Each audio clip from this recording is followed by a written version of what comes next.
માયા તો નીકળી ગઈ પણ સાયના ક્યાંને સુધી વિચારતી ત્યાં ઊભી રહી. પછી કંઈક સૂઝતા ઉતાવળે પગલે અચલની કેબિન તરફ આગળ વધીને ફટાક કરતો કેબિનનો દરવાજો ઉઘાડી અંદર દાખલ થઈ. અચાનક વાવાઝોડાની જેમ આવેલી સાયનાને જોઈ ખુરશી પર બેઠેલો અચલ પણ ઊભો થઈ ગયો. સાયના ક્ષણનીય વાર કર્યા વગર અચલ ઊભો હતો ત્યાં એની બરાબર સામે એની સાવ નજીક જઈને ઊભી રહી ગઈ અને એણે પોતાના બંને હાથ અચલના ગળામાં પરોવી દીધા. અચલ સાયનાની આ અદા જોઈ રહ્યો. એણે સાયનાને કમરમાંથી પકડી પોતાની તરફ વધુ ખેંચતા કહ્યું, શું વાત છે, આજે તો બહુ જોશમાં લાગે છે ને? હા, આજે તને ખાઈ જવો છે, સાયનાએ એકદમ મદહોશ થતાં કહ્યું. તો ક્યારેય ખાવો છે? ડિનરમાં ચાલીશ હું, અચલે પણ માદક અદામાં કહ્યું. તું કહે તો હમણાં જ ખાઈ જાઉં. સાયના અચલની વધુ નજીક આવી તો આજે ઓફિસમાં જ ડિનર કરી લઈએ, અચલે આંખ મારતા કહ્યું. અચલે ઘડિયાળ તરફ નજર કરી. ઘરે જવાનો સમય થઈ ચૂક્યો હતો. હજી તો અચલ આગળ કંઈક વિચારે એ પહેલાં જ વિરલ કેબિનમાં આવ્યો. નીકળીએ ભાઈ આપણે. અચલ શું બોલવું એ વિચારી રહ્યો હતો ત્યાં જ સાયના બોલી ઉઠી. મારે અમુક ડોક્યુમેન્ટ પર અચલના સાઇન લેવાના છે તો કદાચ એને થોડીવાર રોકાવું પડશે ઓફિસમાં. હા વિરલ, તુમને ફુઆ નીકળો, હું આ કામ પતાવીને નીકળી જઈશ, અચલે વિરલને આંખ મારતા કહ્યું. વિરલ જાણે આખી વાત સમજી ગઈ. નજીકમાં ઊભેલી સાયના તરફ જોઈ વિરલે અત્યંત ધીમા અવાજે એને ચીડવતા કહ્યું, જોજે, ધ્યાન રાખજે, સાઇનના નિશાન આવતીકાલે તારા ચહેરા પર દેખાઈ ન રહ્યા હોય. સાયનાને બેસનાના દિવસે બનેલી ઘટના યાદ આવી ગઈ ને એ વિરલની વાત સાંભળી શરમાઈ ગઈ. એન્જોય ફરી ધીમાએ અવાજે સાયનાને કહી. વિરલ નીકળી ગયો. વિરલ અને શિરીષભાઈની ગાડી ઓફિસ પાર્કિંગમાંથી ઘર તરફ જવા રવાના થઈ કે તરત જ ઓફિસના ગેટ પાસે છુપાઈને ઊભેલા વ્યક્તિએ ફોન જોડ્યો. પેલા બેઉ તો નીકળ્યા પણ અચલ હજી ઓફિસમાં છે. તમે ચિંતા ન કરો, હું અહીંયા જ ઊભો છું. જેવો એ નીકળે તમને જાણ કરું, કહી એ વ્યક્તિએ ફોન મૂક્યો ને ઓફિસ બિલ્ડિંગ તરફ જોતો રહ્યો. વિરલના જતા જ સાયનાએ પેન્સિલ સ્કર્ટ સાથે કોમ્બિનેશન કરેલો એનો ઓવરકોટ કાઢીને ખુરશી પર ફેંકી દીધો. ડાર્ક પિંક કલરની ચુસ્ત સ્પગેટીમાં સાયનાના અંગો ઉભરી રહ્યા હતા. ડીપ નેક સ્પગેટીમાંથી એની ક્લીવેજ ડોકાઈ રહી હતી. અચલ તો સાયનાને ઉપરથી નીચે જોઈ જ રહ્યો ને પછી અચાનક જ એણે સાયનામાં પર સિંહ એના શિકાર પર તરાપ મારે એમ તરાપ મારી અને એને ઊંચકીને સીધી જ ઓફિસના કાઉચ પર ધકેલી દીધી. ઇનશર્ટ કરેલા પોતાના શર્ટને જેમ તેમ કરી કાઢી અચલ સાયના પર જાણે તૂટી પડ્યો. એ સાંકડો કાઉચ પણ આ બંને શરીરને પહોળો લાગી રહ્યો હતો. એ હદે બંને એકબીજામાં સમાઈ ગયા હતા. એક પછી એક કપડાની પરત ફ્લોર પર જામતી ગઈ અને બે રંગીન મિજાજી હૈયા એકબીજામાં ખોવાઈ ગયા.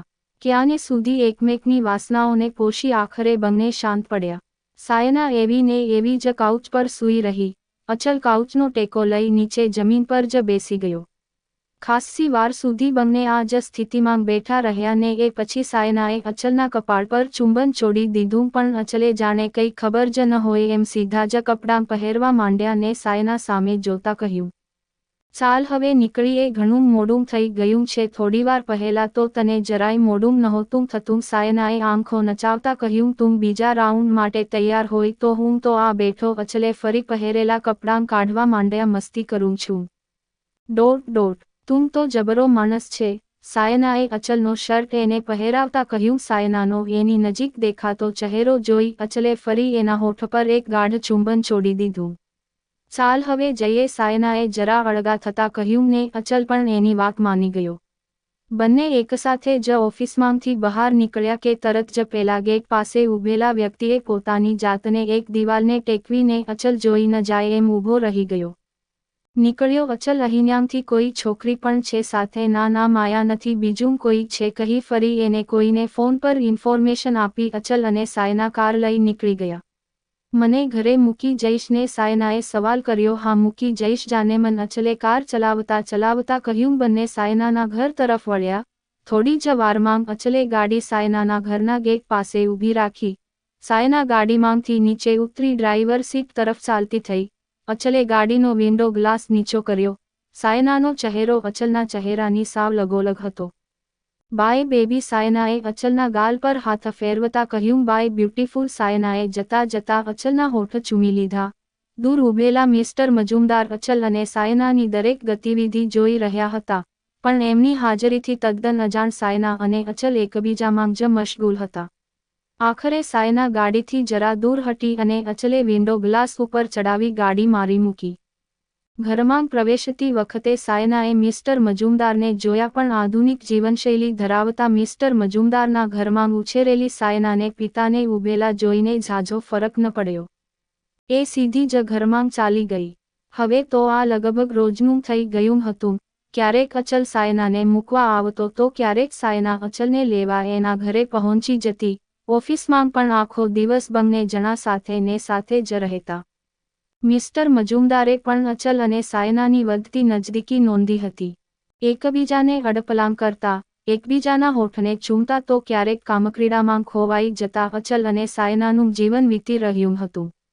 આમને આમ લગભગ એક અઠવાડિયાનો સમય વીતી ગયો. વચ્ચે માયા સાથે અચલે એકાદ વાર વાત કરી હતી. માયાને શૂટ માટે ગયે ઘણા દિવસ થઈ ગયા હતા. આજે પહેલીવાર અચલે સામેથી માયાને ફોન જોડ્યો. સામે છેડે રિંગ વાગી રહી હતી, પણ કોઈ જવાબ નહોતું આપી રહ્યું. અચલ પોતાની કેબિનમાં આમ તેમ આંટા મારતો હતો. થોડીવાર પછી એને ફરી ફોન જોડ્યો. ફરી માયા તરફથી કંઈ જવાબ ન મળ્યો. ફરી એકવાર ફોન જોડી અચલે ફોન સ્પીકર પર મૂકી ટેબલ પર મૂકી દીધો. પણ ફરી કોઈ જવાબ ન મળ્યો. ત્યાં જ સાયના કેબિનમાં દાખલ થઈ. ટેબલ પર મુકાયેલા ફોન પર માયાનું નામ જોઈ જાણે એને ઈર્ષ્યા થઈ ઉઠી. એ સીધી જ અચલની નજીક પહોંચી ગઈ ને અચલના ગાલ પર આંગળીઓ ફેરવતા એને પૂછ્યું, આ માયા તારી ગર્લફ્રેન્ડ છે ના? અચલે ટૂંકમાં જવાબ આપ્યો. તો ફરી સાયનાએ સવાલ કર્યો, ફ્રેન્ડ વિથ બેનિફિટ? અચલે ફરી ટૂંકમાં જ જવાબ આપ્યો. એટલે સાયનાએ નવાઈ સાથે એની આઈબ્રો ઊંચી કરતા કહ્યું, એટલે કે એની જરૂરિયાત હું પૂરી કરી દઉં છું અને મારી જરૂરિયાત એ પૂરી કરી દે છે. હવે સમજી અચલે દરેક શબ્દ પર ભાર મૂકતા કહ્યું, તારી જરૂરિયાત તો કોઈ પણ છોકરી પૂરી કરી શકે એમ છે. અચલ પછી માયાની જરૂર શું છે? આવી જ સ્ટોરી સાંભળવા માટે ચેનલને સબસ્ક્રાઇબ અને વિડીયોને લાઇક કરજો મિત્રો. ધન્યવાદ.